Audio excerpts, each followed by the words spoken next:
Okay, so you're here, right? You want to get smarter, faster, you want the good stuff without all the fluff. Cutting to the chase, getting right to the point. Yeah, exactly. And that's what we're doing today, diving into a seriously powerful concept. The whole idea of letting go. Mm. And our starting point is this really personal story, bits and pieces from pasted text, which is about this person's, well, really long journey just as they're starting out. And what really hits you about this part of their story is how they learn this lesson, in a really tangible way. It's not some vague philosophy. It's like, boom, the physical world showing them what's up. Exactly. So our mission, what we're trying to do in this deep dive, is to really break down this experience and pull out some genuinely useful stuff about decluttering. Yeah. And I want you to think way beyond like just cleaning your closet, all right? This is about the baggage, the actual things we carry around, but also the commitments, the mindsets, all that. How getting rid of all that can actually help us move forward and live more freely. Forget Marie Kondo for a minute. We're talking about figuring out what actually serves us in every single aspect of life. And it hits the author like a ton of bricks right from the beginning. They wake up after their first night, their travel buddy is gone, and suddenly they're just faced with it. The full weight of everything they packed, all 30 pounds of it. And it's not just annoying, you get the feeling it was holding them back before they even really started. Yeah, 30 pounds might not sound like a huge deal, but when you're about to walk like hundreds of kilometers, every little bit matters. And there's this really stark moment where the author's like, this wasn't a test run, no practice, this is it.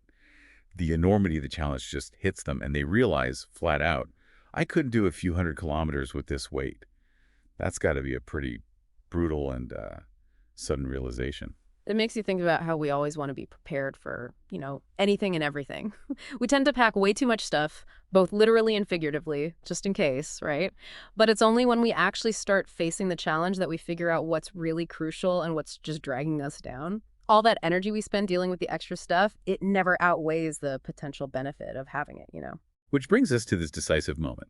The author, faced with this realization, they take action. Out comes an extra lock, maybe representing some anxiety they're ready to let go of. Then a hockey bag, which hints at like a whole life they're leaving behind for now. And then some tools, suggesting this self-reliance that maybe wasn't necessary right off the bat. They hand all this to the hostel owner and make a very specific promise. I will be back to pick them up in 2 months. That physical act of letting go of those particular items is so telling. It's like this concrete way of acknowledging a burden and choosing to put it down. And the choice of items is interesting too. The extra lock maybe showing a worry that's not so important now, the hockey bag representing, a past life, and then the tools, a need they thought they'd have that hasn't actually come up yet. It really speaks to how we tend to cling to anxieties and attachments. And here's where it gets kind of funny, actually. The author admits they never went back for that stuff. They actually say that if you, the listener, are in Saint-Jean-Pied-de-Port, you're probably closer to that abandoned hockey bag than they are. It really shows the difference between what we think we'll need and what actually happens. It's such a simple story, but it's so powerful because we can all relate. How many times have we held on to something just in case, and then later realized that just in case never came, and that thing, whether it's a physical object or a mental thing or even a relationship, it was just taking up valuable space. It also reminds us of the sunk cost fallacy, how we hesitate to get rid of things we've invested in, even when they're not useful anymore. Totally. And from this very real experience, the author comes up with this core idea. We don't need as much as we think we do. Travel light, live light, get rid of what's weighing you down. Now, you're someone who's all about learning efficiently, right? Think about how that applies here. Just like that physical weight was slowing the author down, what unnecessary baggage might be getting in the way of your intellectual or professional progress? Are there outdated ideas, unproductive habits, or maybe even too much information that's keeping you stuck? Yeah, that's a really important connection. It's about streamlining, whether it's your backpack or the way you work. What's really interesting is how quickly the author realized this, simply because of the physical demands of the journey. And those demands were no joke. The next day was a brutal 4-hour climb, straight up, over the French Pyrenees. No easing into it, just straight up. Imagine that physical strain, and how much harder it would be with every extra ounce. It's no wonder the author says it made them rethink their life choices, especially their packing ones. You learn a lot from those kinds of experiences. When you're physically dealing with the consequences of your choices, the lessons really stick with you. It forces you to be honest with yourself in a way that you can't always do when you're just thinking about things abstractly. It makes you think about those times when you've felt completely overwhelmed, like you're drowning in commitments, information, or even just stuff. That uphill climb is a great metaphor for any difficult thing you're trying to do, where you suddenly realize, whoa, I'm carrying way too much. And that leads to another big insult from the author. You don't realize how much something is weighing you down until you finally let it go for good. They're saying that we get so used to carrying certain burdens that we don't even notice them anymore until they're gone. That's so true. It's like this constant drain on your energy and focus that you only really become aware of when it's not there anymore.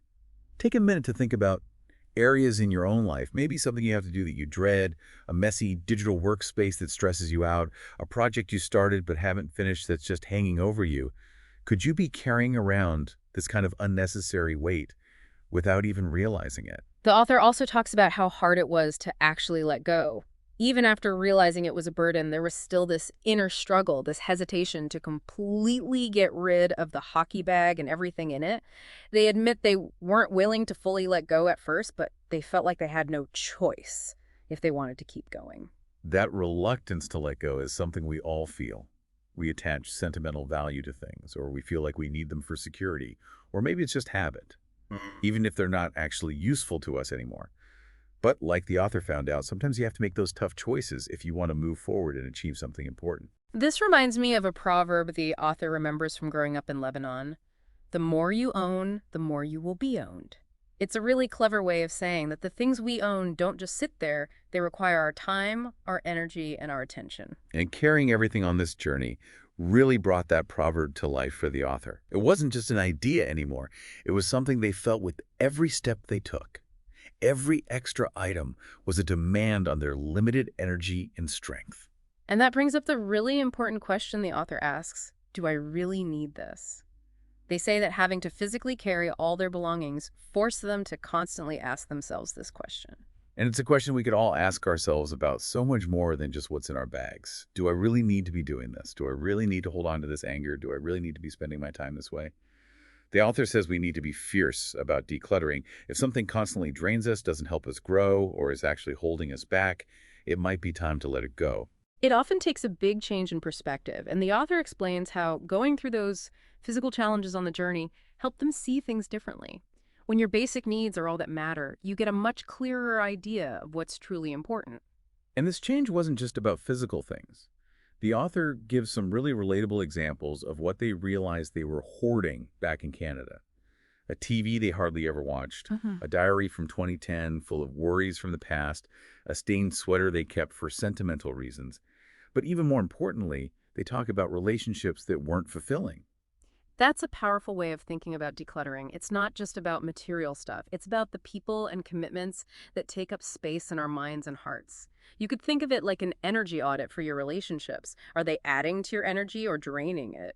And the author isn't afraid to ask tough questions, even making you think about friends who only interact with you in superficial ways, like just wishing you happy birthday on Facebook. It makes you examine the quality of your relationships.